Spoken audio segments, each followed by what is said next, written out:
ఇక్కడ అధికారికి ఫోన్ కొట్టారు, మీకు దండం పెడతారా పోయి నేను పోవాలని అంటే ప్లేస్ అక్కడ పోవడానికి పోదు. మీరు తప్ప ఎవరైనా పోవచ్చు అక్కడ. వాళ్ళ భయం చూడు ఎట్లుంది వాళ్ళకి. మా బిడ్డ సరిపోతే కడుక్కోతా ఉంది, కనీసం పోవాలి, నిలబడాలి, మాట్లాడాలని ఉంటుంది. అది చేయనీయకుండా దుర్మార్గంగా అడ్డుకొని ఇవాళ ఏం సాధించింది ప్రభుత్వం? తీర్మార్మలను వస్తాడు, ప్రభుత్వాన్ని డిమాండ్ చేస్తాడు, గట్టిగా అడుగుతాడు, అట్లా అడగకుండా ఉండాలి. ఇదా ప్రభుత్వం కదా.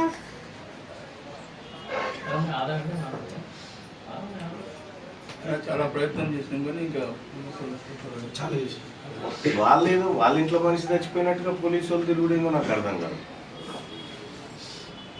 ఇంత దుర్మార్గం. పొద్దున 5:30కి వచ్చి కూర్చున్నారు. ఇక ఇంట్లో ఏం చేస్తున్నావా?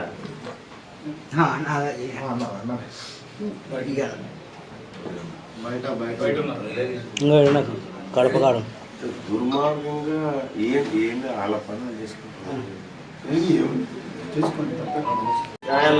ఎవరో నాకు తెలియదు. అట్లే పిల్లలతో వస్తే నేను చేసిన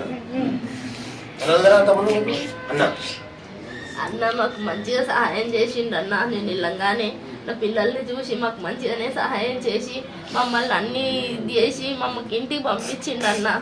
మమ్మల్ని ఇంటి వరకు కూడా అన్నని ఆటోలో మనుషుల నుంచి ఆటో బుక్ చేసి ఆటోలో కూర్చుని పిల్లలు ఎట్లా పోతారో వాళ్ళకి బిస్కెట్లు అవన్నీ అంతకుముందు అన్న మీకు పరిచయం లేదు కదా? నాకు పరిచయం లేదు, నాకు ఏం లేదన్న, నాకు ఏం లేదు. మా ఆయన మాకు ఇట్లా వీడియోలలో చూస్తుంటే చాలా బీసీ గురించి మా అన్న పోరాడుతున్నాడు, నువ్వు బీసీ గురించి అంటే నీకు ఏంటిది తెలుసా అన్న నువ్వుకే అడిగేవాడన్నా. ఏంటి నాకు బీసీల గురించి వాటి గురించి నాకు రాజకీయాల గురించి తెలియదు అన్న, ఏ విషయాలు నాకు తెలియదు. అంటే బాగా ఆయన బీసీల గురించి అంటే బీసీలు అంటే ఇప్పుడు నువ్వు ముద్రాజ్ ఆమెవే, ముద్రాజ్ ఆమె అంటే అది బీసీ కిందికే వస్తుంది. ఇప్పుడు హౌస్లో వెళ్ళమంటే అది కూడా బీసీ కిందికే వస్తుంది. అంటే మనం బీసీ బిడ్డలమే, మనం బీసీ బిడ్డలం. అప్పుడు శ్రీకాంతాచారి తెలంగాణ కోసము ఉద్యమం చేసిండు, అట్లా ఆయన అవన్నీ చెప్పేదన్న. ఇట్లా మృతి చెందిండు, ఆయన కూడా చనిపోయిండు. ఇట్లా ఇవన్నీ ఇట్లా జరుగుతుండేనే మనం కూడా ఏదో ఒకటి చెయ్యాలనే ఇట్లా అన్నీ మాట్లాడుతుండే అన్న నాతోని. అంటే నేను ఆ మల్లన్నని కలుస్తాను, ఆ మల్లన్న నాకు కలుస్తాడు, అన్న బిజీలో ఉంటాడు వద్దు అని నాకు అన్నాడు అన్న. అన్న బిజీలో ఉంటాడు, కలుస్తాడో కలవడో తెలియదు, వెళ్ళొద్దు అని అన్నాడు. అంటే నువ్వు ఊరికే చూస్తూ ఉంటావు కదా వీడియోలు. అన్న నేను ఒకసారి ట్రై చేస్తా, కలుస్తా, మన పరిస్థితి బాగలేదు కదా, కొంచెం ఏదో ఆదుకుంటాడేమో చూద్దాం, నువ్వు అన్న గురించి అంతగానో గొప్పగా చెప్తున్నావు కదా, నాకు ట్రై చేస్తా, ఒక్కసారి అన్నని కలుస్తా. నేను వెళ్ళినాను అన్న. అన్న దగ్గరికి వెళ్తే అన్న నన్ను అప్పుడే కలిసిండు అన్న. వెళ్ళంగానే నన్ను ఆదుకున్నాడు, నా పరిస్థితి కనుక్కొని నా పిల్లలని ముఖాలు చూసి నన్ను ఆదుకున్నాడు, నాకు సహాయం చేసిండు అన్న.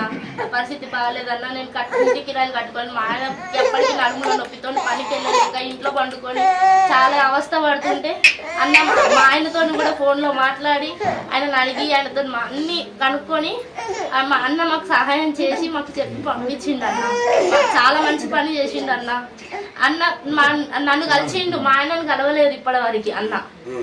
మా ఆయన ఏమనుకున్నాడు అంటే మా ఆయన గొప్పగా అనుకున్నాడు, అన్న నిన్ను కలిసిండు అంటే నువ్వు వెళ్ళినావు, నీకు అంత అన్న సపోర్ట్ అంత ఉన్నది, నేను అక్కడికి వెళ్ళగలిగినావు, నువ్వు ఎట్లా వెళ్ళగలిగినావు, ఎవ్వరు కలవలేకపోతారు అంటే నువ్వు చూపిస్తుంటావు కదా వీడియోలలో, పేదవాళ్ళు వెళ్తే అన్న అందరినీ కలుస్తాడు, అందరితో మాట్లాడతాడు, అందరికీ సహాయం చేస్తాడని చెప్తావు కదా, ఇంత మంచిగా చూసుకుంటాడు అన్న అందరినీ అని. అంటే కలిసిన తర్వాత అన్న అంటే ఆయనకి ఇట్లా అంటే నేను వెళ్తే కూడా నన్ను కూడా కలుస్తాడేమో అన్న.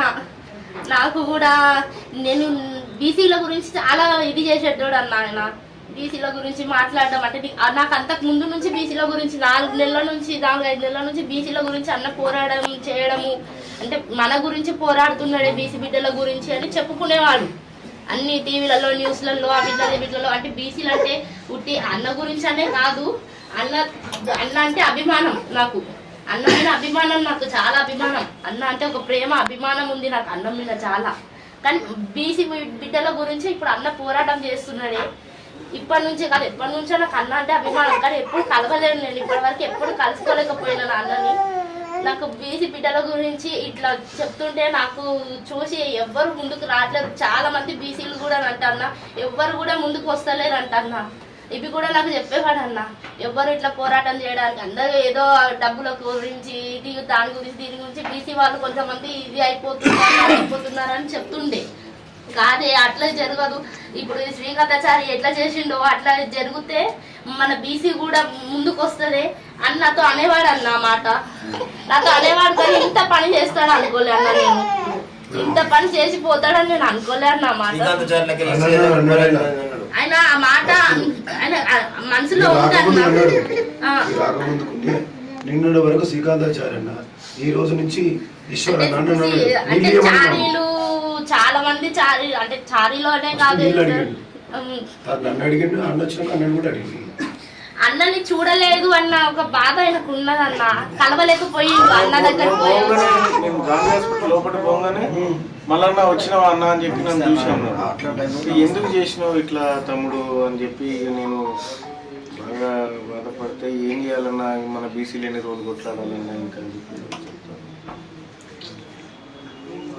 ఆయన చావుకి రాలేకపోయారన్నా. మీరు ఇంతగానో ఘోరం అన్నా, చాలా అన్యాయం అన్నా, ఇది ఇట్లా చేయొద్దన్న వాళ్ళు కూడా మిమ్మల్ని వాళ్ళకు మల్లన్న మీరు వస్తే ఆయన కొంచెం ఆత్మశాంతంగా ఉంటుండేనేమో అన్న. ఇంకొకటి రా, ఆయన ఇంత గొప్ప ఆలోచనతో చనిపోయిండు. ఈ దుర్మార్గపు కొడుకులేమో ఆ చావుకు ఆ గుర్తింపు లేకుండా చేయడం కోసం అన్నని ఇంటే నిర్బంధించి అసలు ఆయన వచ్చింది అది కాదు ఇది కాదని డ్రామా చేసి ప్రభుత్వానికి మచ్చ రాకుండా ఉండాలనేటంటే వాళ్ళు ప్రభుత్వం తప్పించుకోవడానికి ఆయన బీసీ కోసం చావలేదు. వీడియోలో కుద్దు చెప్పిండు ఆయన బీసీ జైబీసీ అని. సిగ్గులేని ప్రభుత్వం లేదన్న. ఆయన చనిపోయే ముందు కూడా లాస్ట్ ఆఖరి మాట కూడా అన్నాడు అన్న, చనిపోయేటప్పుడు కూడా అన్నాడు ఆయన, ఎందుకే ఇంతగానో ఇది చేస్తున్నావు అంటే జేబీసీ జేబీసీ అని అన్నాడన్న. చచ్చిపోయే ముందు కూడా ఆయన మాట అన్నాడు. అంటే నేను ఆయన కొంచెం ఆ మాట మాట్లాడి ఇచ్చేకే ఆగు మనం మంచిగా అయితే ఇంటికి వెళ్దామని చెప్పుకొని సంతాయించి TV9 ఈటీవీ ఈనాడు వీళ్ళందరికీ ఒకే నైట్ 50 కోట్ల రూపాయలు పంపింది గవర్నమెంట్ ఈ వార్త కవర్ చేయడానికి. ఒకే నైట్ మొత్తం అప్పర్ కాస్ట్ ఇంత పెద్ద ఆత్మబలిదానం చేస్తే ఒక్క పేపర్ రాయాలి, కాల్చుకోవడానికి భయపడతారు. రాకపోగా ఇప్పుడు ఈ దొంగ మీడియా అంతా ఏం ప్రచారం చేస్తుంది, ఆయన బీసీ కోసం చనిపోలేదు, చెప్పు తీసుకొని కొడతా అని చెప్పిన. ఇప్పుడు వచ్చే ముందు కూడా బిగ్ న్యూస్ వచ్చి ఏదో లేదన్నా. అంటే నేను మీ దగ్గరికి వచ్చాను కదన్నా అప్పుడు, అంటే అది నేను అప్పుడు నాకు మీ దగ్గరకు వచ్చే ముందు నాకు ఇట్లా ఆయన కాల్చుకొని ఇదైపోయిందా, నాకు పోలీస్ వాళ్ళు ఫోన్ చేసిందన్న ఫస్ట్. అంటే వాళ్ళు పోలీసు వాళ్ళని నాకు చెప్పలేదన్న ఫోన్ చేసినప్పుడు, ఇట్లా మీ ఆయన ఫోన్ దొరికిందమ్మా మాకు, మీ ఆయన ఎక్కడికి వెళ్ళిండో నీకేమన్నా తెలుసా అంటే మా ఆయన ఎక్కడికి వెళ్ళిండో నాకేం తెలియదు అని నేను అన్నాను అన్న. అంటే మీ దగ్గరకు వచ్చే ముందు నాకు ఫోన్ చేసి నన్ను అడిగింది అన్న మా ఆయన. అంటే ఈ టైంలో అన్న కలుస్తాడో కలవడో అని నేను అన్నాను అన్న. నేను చూస్తా ట్రై చేస్తా కలుస్తాడేమో అని అన్నాడు. అంతే అన్న అన్నాడు, అదే మాట అన్నాడు. మీ దగ్గరకు వస్తే అక్కడ చెప్పిరంట అన్న, లేడని చెప్పిరంటారు. పొద్దున్న రండి, ఇప్పుడు లేడు బ్రదర్ పొద్దున్న రండి అని చెప్తే ఇంకా ఆయన ఏమనుకున్నాడో ఏమో అన్న తెలీదు నాకు. ఆయన ఎక్కడ ఇదైపోయినాడు, ఆయన ఊకే మెంటల్ డిసిషన్కి వెళ్ళిపోయింది అన్న బీసీల గురించి. అంటే చాలా మంది పేదలందరూ ఇదైపోయినారు. పోలీసు వాళ్ళు ఏమంటున్నారంటే అన్న, వాళ్ళు నాకు ఫోన్ చేసి నన్ను అడిగినారన్న. నేను హాస్పిటల్కి వచ్చే ముందు నాకు ఇంటి దగ్గర ఉన్నప్పుడు నాకు ఫోన్ చేసిరన్న వాళ్ళు, మీ ఆయన ఎక్కడుండో తెలుసా, ఏమైందో తెలుసా, అది ఇదని. అంటే ఇట్లా మల్లన్న ఆఫీస్ దగ్గరికి వెళ్ళిండ్రంట కదా, ఏంది ఏదో అయిందంట కదా, అది ఇదని చెప్పేసి నన్ను అడుగుతున్నారన్న. నాకు టెన్షన్లో ఏం మాట్లాడాలో నాకు ఏం తెలియలేదన్న, ఏం మాట్లాడుతున్నానో నాకు ఏం తెలియలేదు. ఇట్లా మీ ఆయన పెట్రోల్ పోసుకున్నాడు, మల్లన్న ఆఫీస్ దగ్గర వచ్చి ఇట్లా కాల్చుకున్నాడు, అది ఇదని చెప్పేసి అంటుంటే నాకు అర్థం కాలేదన్న. ఎందుకు కాల్చుకున్నాడు, ఎందుకు ఏం పెట్రోల్ పోసుకున్నాడు, మీరు మల్లన్న ఆఫీస్ దగ్గరికి వెళ్ళిరంట కదా, అది ఇదని నన్ను అడిగినారు వాళ్ళు. అంటే అవును సార్ మల్లన్న ఆఫీస్ దగ్గరికి వెళ్ళినాను, నేను సహాయం కోసం వెళ్ళినాను అన్న దగ్గరికి. మా ఆయనకి కూడా తెలుసు మల్లన్న ఆఫీస్ దగ్గరికి నేను వెళ్ళిన విషయము. మా ఆయనతో కూడా మాట్లాడిన మల్లన్న అన్నీ జరిగింది. కానీ మాకు కొంచెం బయట నుంచి కొంతమంది అంటే వీడియోలు అప్లోడ్ అయ్యి అవన్నీ అంటే అది కామన్, అది హెల్ప్ చేయడానికి అయితే ఎవ్వరు రారన్న. అట్లా ఎన్నో చెప్పుకుంటారు, ఎన్నో అనుకుంటారన్న, మేము అవి పట్టించుకోలేదన్న. పోలీసు వాళ్ళ మీద కంప్లైంట్ రాసేటప్పుడు చెప్పిరా ఇట్లా రాయి అట్లా రాయి మాకేం చెప్పలేదండి. మేము రాసినామన్నా మా ఇష్టపూర్తిగా. మేము ఆయన ఏం చెప్పిండు, ఆయనకి ఏం కావాలి న్యాయమో అది రాసినామన్నా మేము అక్కడ. అంతే, ఇట్లా రాయి అట్లా రాయి అట్లా ఏమేమి చెప్పలేదన్న. మేము ఆయన చెప్పినట్టు అంటే మా ఆయన కోరిక ప్రకారం మేము రాసినామన్నా. ఆయన కోరిక ఏంది, బీసీ ఉద్యమం గెలవాలి, బీసీలు కూడా ముందుకు రావాలి అందరూ అని ఆయన కోరిక ఉందన్న. ఇప్పుడు మన బిడ్డ చనిపోతే కనీసం ఇట్లా చనిపోయిందని కూడా చెప్పనోడు ఇప్పుడు మైక్ పట్టుకొని ఇంటికి వచ్చి ఏమడుగుతున్నాడు అంటే నాకు ఇట్లా రికార్డింగ్ వినిపించి ఇట్లా మీది వాయిస్ రికార్డింగ్ ఇది మీదేనా అది అని నన్ను అడుగుతున్నారన్న. నేను అందులో నేను చెప్పింది అయితే తప్పేం లేదన్న. మీరు నాకు సహాయం చేసిరు, నీ దగ్గరకు వచ్చిన నన్ను ఆదుకున్నారన్న. నన్ను ఆదుకున్నారు, అది మీ గురించి ఇది చేసుకున్నారు అన్నట్టుగా వాళ్ళు ఇది అవుతున్నారన్న. వాళ్ళకి ఏముంది ఇప్పుడు, వీళ్ళకి ఏ సాయం దొరకొద్దు, వీళ్ళని ఎవరు పట్టించుకోవద్దు అనేది ఇప్పుడు వాళ్ళ కుట్ర. అసలు చనిపోయిన బిడ్డనే రోడ్డు మీద ప్రొవొకేషన్ చేయాలనేది క్లియర్ గా చెప్పిందంటే, అన్న మమ్మల్ని ఎవరు ఆదుకున్న వాళ్ళు లేరు, చేసిన వాళ్ళు లేరు, మేము అన్నకాడికి పోతే మాకు సాయం చేసిరు, దానికి ఏదో అట్లా ఇట్లా అన్నారు అనేది వాళ్ళు చెప్తే ఇప్పుడు వాళ్ళు దాన్ని ఆ వాయిస్ పెట్టుకుని ఏం చేస్తున్నారు అంటే, నేను చచ్చిపోయింది బీసీ ఉద్యమాన్ని కాదు, ఎందుకు అడుపుచ్చుకున్న బిచ్చపోలం అనేది అన్నారు. డబ్బులు ఇచ్చినందుకు ఆ వీడియో ఈయన రిలీజ్ చేసినందుకు అది చూసి ఆయన అవమానాలు చచ్చిపోయినట్ట. అట్లా ఏం కాదన్న, దాని గురించి అయితే అసలు కానే కాదు. అది బయట టాపిక్ అట్లా నడుస్తుందన్న. మాకు మమ్మల్ని అడిగిన వాళ్ళకి మేము సమాధానం చెప్పుకున్నాం. ఎందుకంటే మాకు ఇంతకు ముందు మమ్మల్ని ఎవరు ఆదుకున్న వాళ్ళు లేరు, మాకు ఏ హెల్ప్ చేయలేదు. మమ్మల్ని ఆదుకున్నాడు అన్న దగ్గరకు పోయినా. నేను ఎవరో కూడా నాకు తెలియదు, తెలీదు అన్న. నేను ఈ చిన్న పిల్లల్ని చూసి ఒక తల్లి ముగ్గురు పిల్లల్ని ఇట్లా ఎత్తుకొని నిలబడ్డది ఇంతసేపు నా ఆఫీస్ కాడ ఏమైందని నేను మా వాళ్ళ మీద సీరియస్ అయినా. ఆడపిల్లలు చిన్న పిల్లలు వస్తే నేను ఎక్కువసేపు వెంటనే వాళ్ళది ఏందో కనుక్కున్నా చెప్తాను. చెప్పిన నీ సమస్య విన్న తర్వాత మళ్ళీ ఇట్లా చాలా మంది ఆపదలు ఉన్నప్పుడు ఆదుకుంటారు. కాదు ఇంకోటి అనేది మనోడు కాలిపోయిన కాంచి చనిపోయిన కాంచి ఇప్పటిదాకా కనపడలే. అదేమో రెడ్డి అయిన ఛానల్ మన బీసీల గురించి తిట్టేలా పెట్టాను. తిట్టిందంటే ఏం లేదు, ఆడపిల్లని అవమానపరచాలని వాళ్ళు అన్నో కథ పెట్టాడు. అది మొత్తం పెట్టారు. అందులో ఎక్కడ కూడా అవన్నీ తిని ఏం మాట్లాడే వాళ్ళు రాష్ట్రం అంతా ఇంటి ముందర ఉన్నప్పుడు అన్నాడంటే ఇంటి ముందర ఉన్నప్పుడు ఎందుకు రాలేమని అడిగితే నేను ఎక్కడ వేరే కవర్ చేయడానికి పోయినా మొత్తం మన మీడియా ఏమీ లేదా, మొత్తం దొంగతనంగా పెద్ద కులపన్నది మీడియా ఛానల్ ఇవన్నీ కలిసి ఈ బిడ్డ నాగం చేయాలని చూసినాం. కానీ బరాబర్ చెప్తా ఉన్నాం, తెలంగాణ రాష్ట్ర బీసీ ఉద్యమ తొలి అమరవీరుడు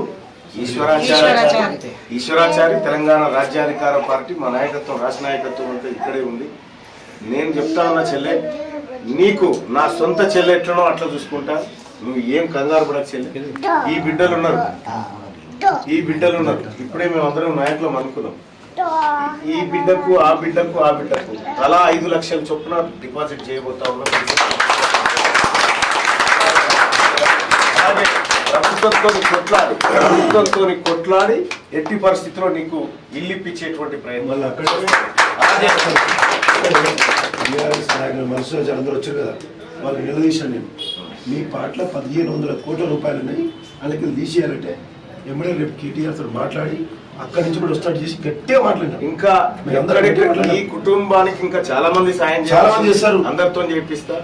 నేను మీ తమ్ముడు, మీ అన్నగా చెప్తా ఉన్నా, వీళ్ళు మంది కాదు, నా కొడుకు, నా కోడళ్ళు, నా అల్లుడు అసంటి పిల్లలు. నేను ఎట్టి పరిస్థితిలో నీ కుటుంబానికి అన్యాయం జరగనీయ చెల్లెలు. నేను చేయబోతుంది తెలంగాణ రాజ్యాధికార పార్టీ మేమందరం కూడా 15 లక్షల రూపాయలు 3 రోజుల నుండి తర్వాత నీ ఖర్చులకు కూడా కొన్ని అరేంజ్ చెప్పి ఇచ్చేస్తాను చెల్లెలు. ఓకేనా అమ్మ, నువ్వు కూడా ఏం కంగారు పడ, మీ అందరికి చేస్తాను. ఇది ఈ మాట మళ్ళీ వచ్చి చెప్తే మళ్ళీ మేమేడ చేయాల్సి వస్తుంది. ఏం రాసుకోలేదు. తెలంగాణ రాష్ట్రంలో ఎన్నికలు జరుగుతాయి. తొలి అమరవీరుడు సాయి ఈశ్వర్ అన్నా మాకు న్యాయం జరగాలన్నా, నా పిల్లలు 3 పిల్లలకి న్యాయం కావాలన్నా మాకు. నేనున్నా తల్లి, ఎందుకంటే అన్నా ఇప్పుడు ఇప్పుడులా అయిపోయేది కాదన్నా. ఎందుకంటే ఎట్టి పరిస్థితిలో కాదు, పెద్ద ఎట్టి పరిస్థితిలో కాదు. వాళ్ళ చదువులు గిరువులు అన్ని మేమే చూసుకుంటాం. పిల్లలు పెద్దగా అయ్యి వాళ్ళ పెళ్లిళ్ళు కావాలి. నేను ఒక్కదాన్ని ఏం చేయలేనన్నా. నా ఇప్పుడు ఆయన ఉంటే నాకు ఏదన్నా నేనే ఉంటుండే అన్నా.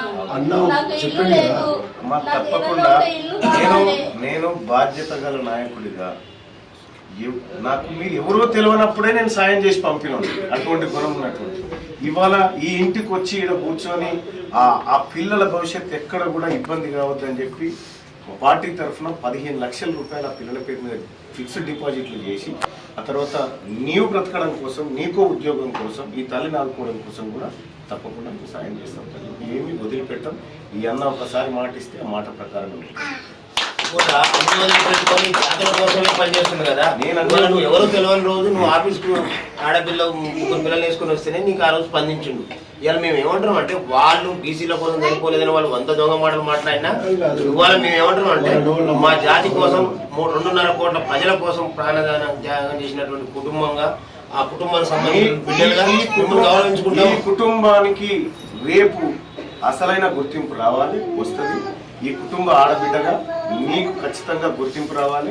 నేను ఇక్కడ డిమాండ్ చేస్తా ఉన్న ప్రభుత్వాన్ని కూడా, రాష్ట్ర ప్రభుత్వం 5 కోట్ల రూపాయలని కుటుంబానికి కాంపెన్సేషన్ ఇవ్వాలి. ఎందుకంటే 42% రిజర్వేషన్ ఇస్తాని మోసం చేసినటువంటి రేవంత్ రెడ్డి గారు బాధ్యత వహిస్తూ 5 కోట్ల రూపాయలు ఈ కుటుంబానికి ఇవ్వాలి. అలాగే ఈ బిడ్డకు ప్రభుత్వ ఉద్యోగం ఇవ్వాల్సినటువంటి అవసరం ఉందని ఇవాళ మీరు ఇవ్వకపోయినా రేపు ఖచ్చితంగా మా బీసీ ప్రభుత్వం ఏర్పడ్డ తర్వాత 5 కోట్ల రూపాయలు ఆడబిడ్డకి ఇచ్చుకుంటాం. అలాగే ఉద్యోగాన్ని కూడా ఇవి ఆడబిడ్డకి ఇచ్చుకుంటాం ఖచ్చితంగా.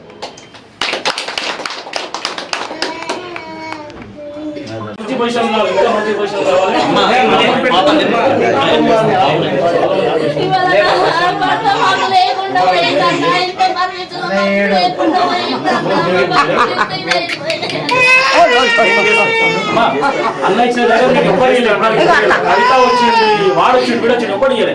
అన్న ఇచ్చిన దగ్గర కాంగ్రెస్ కార్యకర్తనా మీరు ఇచ్చిన ధైర్యం ఎవ్వడు ఇయ్యలే. ఇయ్య కూడా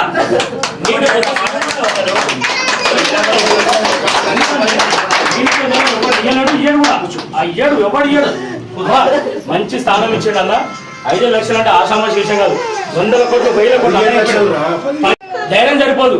చెప్తారా కదా, ఇదే కవిత లక్షల కోట్లు ఉన్నాయి, లక్షల కోట్లు ఉన్నాయి. వచ్చి 1 లక్ష రూపాయలు సాయం చేసే గుణం లేకపోయాం. నిన్న సీఎం కావాలి, బీసీ బిడ్డలు బాగుపడాలి.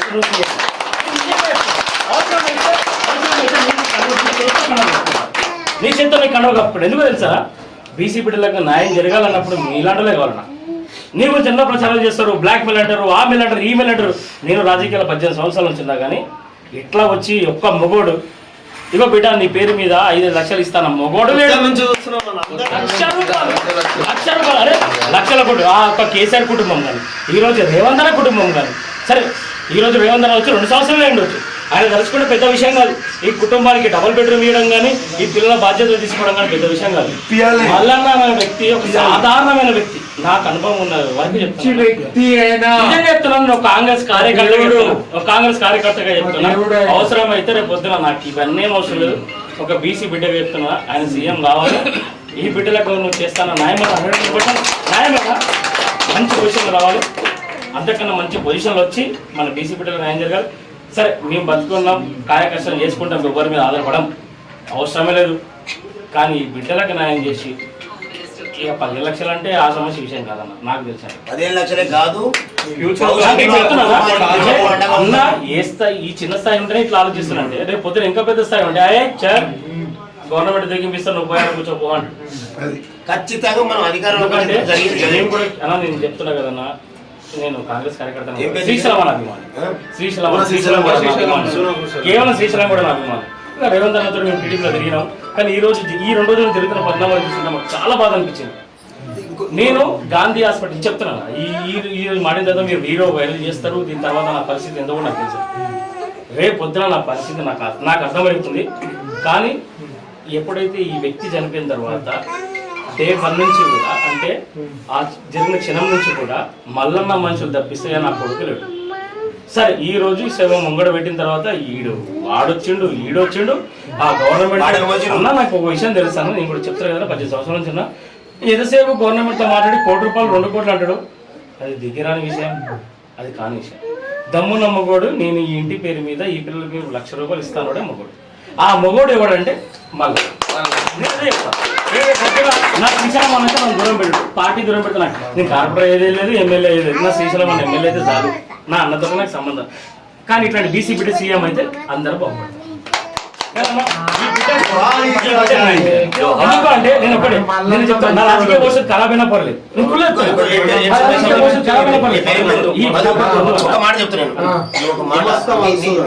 నీ రాజకీయ భవిష్యత్తు ఖరాబ్ కాదు.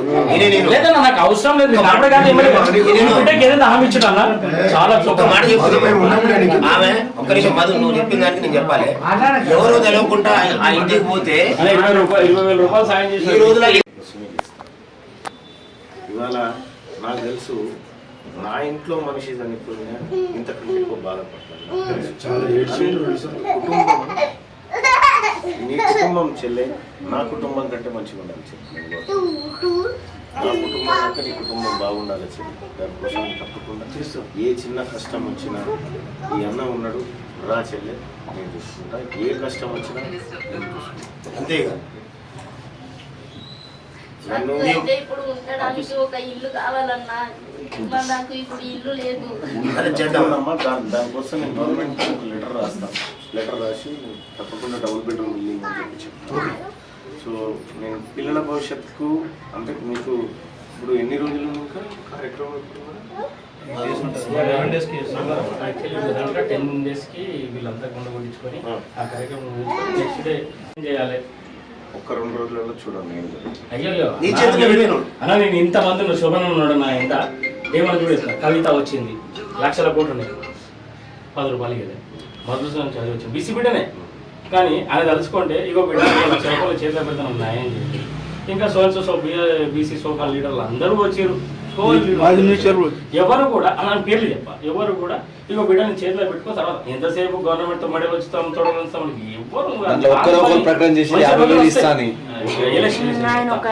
నాకున్న అనుకోని ఎవరు కూడా అది తర్వాత విషయం. అన్నలాంటి కొట్లాడితే అది ఈ రోజు కాకపోతే రేపు అనేది. కానీ ఈ సాయం చేస్తారంటే మీరు వచ్చి అంటే మీ మీద నమ్మకం ఇది కాదు మన అన్న తమ్ముడు. నేను ఒక 10 మందిని రిక్వెస్ట్ చేసిన అన్న మేము వచ్చి సాయం చేస్తామని అనిపించిన వాళ్ళకి జానన్న చెప్పాడు, ఎవరు వచ్చినా రాకపోయినా అన్న నాకు చెప్పి పంపించండు, మేము చేసేది మేము చేస్తాం. మాకు మేము వాళ్ళ షూ చేయలేము కదా చేయాలి. ఒక్క 2 రోజులలో చూడండి. అయ్యో అన్న, నేను ఇంతమంది శోభన ఉన్నాడు నా ఇంత ఏమని చూడేస్తున్నా. కవిత వచ్చింది, ₹1,00,000 ఉన్నాయి, ₹10 కదా మధుసూదన్ చదివి వచ్చింది, బీసీ బిడ్డనే. కానీ ఆయన తలుచుకుంటే ఇగో బిడ్డ ₹1,00,000 చేతిలో పెడతాను న్యాయం చేసి. ఇంకా బీసీ సోకాల్ లీడర్లు అందరూ వచ్చారు. ఎవరు కూడా అలాంటి పేర్లు చెప్ప, ఎవరు కూడా ఇగో బిడ్డని చేతిలో పెట్టుకో తర్వాత ఎంతసేపు గవర్నమెంట్ తో మడలు వచ్చుతాం తొడగలుస్తాం. ఎవరు నాకున్న అనుకోని ఎవరు కూడా అది తర్వాత విషయం. అన్నలాంటి కొట్లాడితే అది ఈ రోజు కాకపోతే రేపు అనేది. కానీ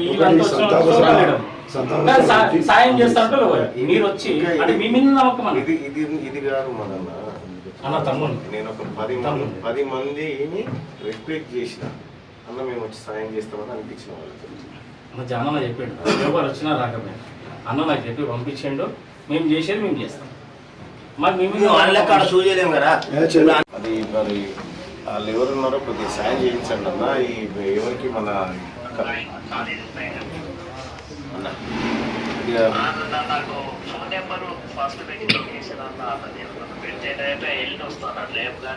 సరే సరే అన్న, నేను ఇక్కడ నుంచి మీకు లొకేషన్ పెడతా చూడండి అన్న.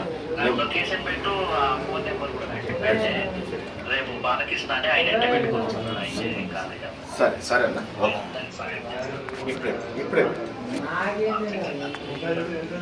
చెప్పిండు.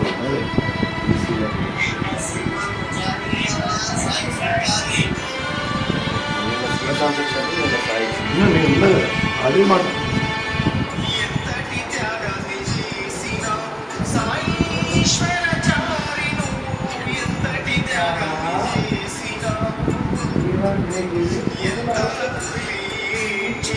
బాబు